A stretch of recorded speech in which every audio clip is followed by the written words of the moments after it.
Are you someone who's lived in a messy, cluttered home for years and years and years, yet has completely given up hope that this problem could ever be fixed because you feel like at this point you've tried everything and it's clear that you're simply a messy person and that there's no realistic way things could ever change? If so, today's video is just for you, and I want to assure you that no matter how hopeless or helpless you may feel in this aspect of your life, you can absolutely 100% change. And today I'm going to walk you through the most important step in this process, which is a step, unfortunately, that so many people skip, which is why in many cases they are unable to change their life and oftentimes stop trying to. But first, if you're new here, my name's Nena. I help people to declutter their minds and their homes using practical applications of psychology. So if you feel like you need a little more support in this area, please take a moment to subscribe. This channel is dedicated to finding real solutions for people who feel overwhelmed and defeated by clutter. I also wanted to quickly mention that I do have an entire playlist that focuses on the psychology of clutter and solutions, and I will go ahead and link that down in the description box below so you have that resource.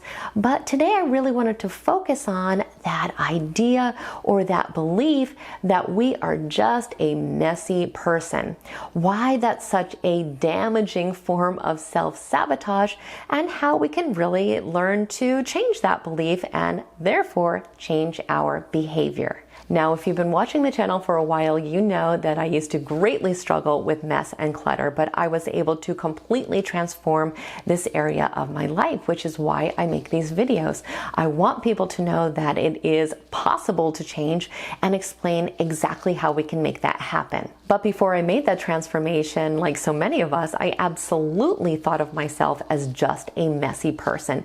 It was almost like it was part of my identity. In fact, people at my work used to call me a mad scientist because my desk was just covered with all these random papers and who knows what. And I truly felt that I was incapable of even changing that, let alone cleaning up my entire home. And my home was really a source of embarrassment for me because of the clutter and the mess. And when you entered my house, the way it was set up, you had to pass right by these glass French doors that was looking into my office, which was a complete disaster. And because I just did not think I could ever be able to clean that up, my solution wasn't to clean it. My solution was to simply buy some black curtains so that people could no longer look in and see this disaster. And I think because I was successful at my job and other aspects of my life, that I felt like messiness just kind of came along with the package. It was part of who I was. I would have to just kind of learn to deal with it and to work around it, which is exactly what I did. I never really put much effort into changing it because I felt that that effort was basically useless. And this is something that I hear from just so many of my clients. Oh, I'm just a messy person. I'm completely disorganized, but that's okay because I always have been and I always will be. And I've just simply learned to accept myself. And on the surface, that sounds like a really good thing because of course we should accept ourselves always. We should love ourselves unconditionally. So that's not really the problem here. But make no mistake, there are actually several problems with this way of thinking, all of which will make it difficult, if not impossible, to ever clean up or change this aspect of our lives. The first problem is that we are confusing who we are with what we do, with our behavior. So who we are as a person is internal. It is reflected in our core values and our virtues, and it has a lot to do with our genetics. So for example, maybe we are compassionate, or we are honest, or we are introverted, or we are extroverted. All of these things have a lot to do with who we are as a person. Our behavior or habits, however, are something that are completely different. These are often environmental and have a lot to do with our experiences. So the difference here is that what we do is something that is a lot easier to change. It is something that is much more pliable. It's not fixed. And while changing our behavior or our habits is not always easy, it is always possible, including being able to become a clean and organized person. As difficult as it is to believe at this point, it is actually possible. So when we're always calling ourselves just a messy person, we're really confusing an external quality with an internal quality and then making it part of our identity, when in reality it's simply a negative self-story, or what we call a limiting belief. We can think of these beliefs as the traits or characteristics or behaviors that we feel that we are stuck with that really keep us from believing that we're able to change our life, and therefore makes it impossible for us to reach our goals. They are simply the negative stories that we adopt that turn into limitations for us. They make us believe that there are only certain things in our life that we are going to be able to successfully do. Now, the second problem is that it can often lead to a psychological phenomenon called learned helplessness. Now, learned helplessness occurs when we get conditioned to believe a negative situation is out of our control, that it is inescapable or unchangeable. When we continuously face the same negative circumstance or have the same outcome, we can feel like we are a failure. We can feel like nothing we are doing is working, that it's out of our hands, that we can't control it, and we can really get the sense of learned helplessness. And unfortunately, when this happens, we stop trying. We stop trying to change the circumstance. We stop trying to move forward because we don't think it's possible, even in cases that it is absolutely possible to change. And unfortunately, when we experience this, it starts to affect our life negatively in many different ways. We don't just give up, we also oftentimes develop low self-esteem or anxiety or depression, and of course feel like we have a complete inability to change our life. And in the case we're talking about, we feel like, again, it is completely impossible for us to ever clean up. Now, if learned helplessness or limiting beliefs are concepts that you'd like to know a little bit more about, I do have several videos on both of these topics that I will also link in the description box below. And spoiler alert, yes, these are both things that we can completely unlearn. But these are some of the negative outcomes that we can expect when we are constantly tossing around that phrase, we are just a messy person, because it really is a label that seeps deeply into our psyche and definitely affects our behavior. You know, I've heard many people who do not struggle with this aspect of their life say it's just an excuse. People call themselves a messy person so that they don't have to try, or so they don't have to clean up. And I really don't think that is the case. I think in most cases, people really do believe that they are a messy person, and it is truly a mental shackle that really keeps us from being able to make change and make progress in our life. But here's the thing, and really it's good news, and that is that anything in our life, all of these external behaviors, all these things we don't like about ourselves, we can absolutely change them. The problem is that so many of us go about it in the wrong way. We, try one methodology of doing something, and when it's not successful, either we just give up or we just kind of double down on it. We keep going down that rabbit hole, even though we see it's ineffective.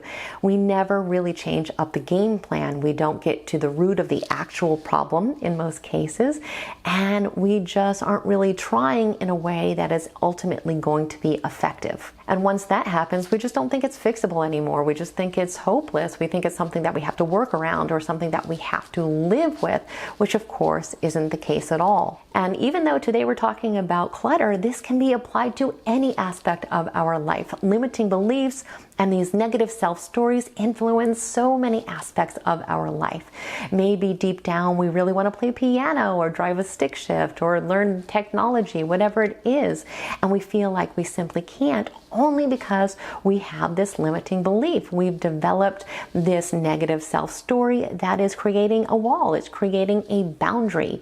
The game is over because we have decided for ourselves that the game is over, but that's never really true. And we have to remember that our brain really doesn't know what's fact or fiction. It just knows what we are telling it. So if we are telling it that this is the reality. It believes that this is the reality. Even when we have evidence, even when we really have failed at something time and time again, all we have here is simply a history, a recording of past behavior, but that has nothing to do with the behavior we decide to adopt right now in the present moment, because we're not in the past anymore. The past is useless. It doesn't really matter. We can always make new choices, and we can make the commitment today to change this aspect of our life. And I know it can still seem impossible, and that's only because we haven't been successful yet.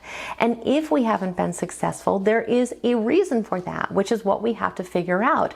Instead of feeling like a failure all the time, we can make the commitment to truly understanding ourselves and getting to the root of what this problem is for us personally. Being messy is learned behavior. We don't try to learn this. We don't seek out to learn how to be messy or to be disorganized, but we do learn it through our experiences and our conditioning. Clutter can simply be a response to all the things that we have gone through, or be a sign that we are overwhelmed or overworked or anxious or depressed or mentally exhausted. Sometimes clutter is a symptom or is providing us with some sense of security. It might be trying to tell us that we are afraid to let go of the past, or that we haven't been able to learn effective habits. So we have to actually hear the message that our clutter is trying to tell us, which is going to be completely different for every single person, because there are many different reasons why we may become cluttered. So once we have this information, we can start to solve problems. We have a huge piece of the puzzle. We understand what our clutter is trying to tell us, why it is there in the first place, and how we learned this behavior. Because once we understand how it was learned, we can understand how to unlearn this behavior. And if this is a topic where you feel like you just have no idea where you could even begin, it is something that I have several videos about, so I will link them down in the description box below to help facilitate this process for you. But even after we make this determination, we still have one essential step if we are going to fix this problem for good, and that is learning to eliminate and completely destroy the limiting belief and the negative self-story that has been holding us back. Now, for some people, once they have that aha moment, once they have that realization, it's as simple as that. They just realize, well, this is something that I've got to change. I have just proven to myself that it's not true, and I am going to just make the commitment to take control of my life and change my behavior and change how I think about myself. But for other people, it really isn't that easy. And I was one of those people. It was not that easy for me. And so if you are feeling the same way, please don't get discouraged, because it is something that can still change. We just need to work on it a little bit harder. We need to go in and really separate who we are with our behavior. We have to really separate our core being from this belief that we are a messy person. And this is a process that I do walk you through step by step in the video that I discussed earlier about limiting beliefs, so you can watch that, and that's something that you can start to make progress in. But believe me, once you change that perception of who you are, you can own the world, because you can realize you can do anything you want. And you have this other realization that you have been held back so much by these horrible stories that we have told ourselves that have been just serving as nothing but walls around us, keeping us from being able to accomplish our goals and to dream bigger and to have the life that we really want. Everything comes down to our belief system. It affects how we perceive the world as a whole. So if we can dig in there and change that, cleaning up our house is really not going to be a problem anymore. All it's going to take is learning new habits, which again does not happen overnight, but it is something that we can successfully accomplish. And remember, small steps, a little bit of progress is much better than having no progress at all, and is also much, much better than having the situation get a little bit worse every single day, which is, for many of my clients at least, something that they feel is happening in their own life. I want you to know that you are a person that is fully capable of doing anything that you want to in your life. I mean, you have to put in the work, but remember that when we put in this work, it is truly an act of self-love. It is a gift we can give ourselves that can not only help us to change our life and make it however we want it to be, but also really proves to us that we are a capable person, that we are strong, that we are determined, and that we truly are fully in control of our life. So I'm so curious to hear if you feel that limiting beliefs and negative self-stories are something that really have been holding you back from being able to get organized and get clean. If so, I would love if you took a moment to leave a comment below. As always, I truly hope you found today's video to be helpful and insightful. If you did, please like it, share it, and definitely become a subscriber. We absolutely want you to stay connected, and I hope the rest of your day is absolutely extraordinary.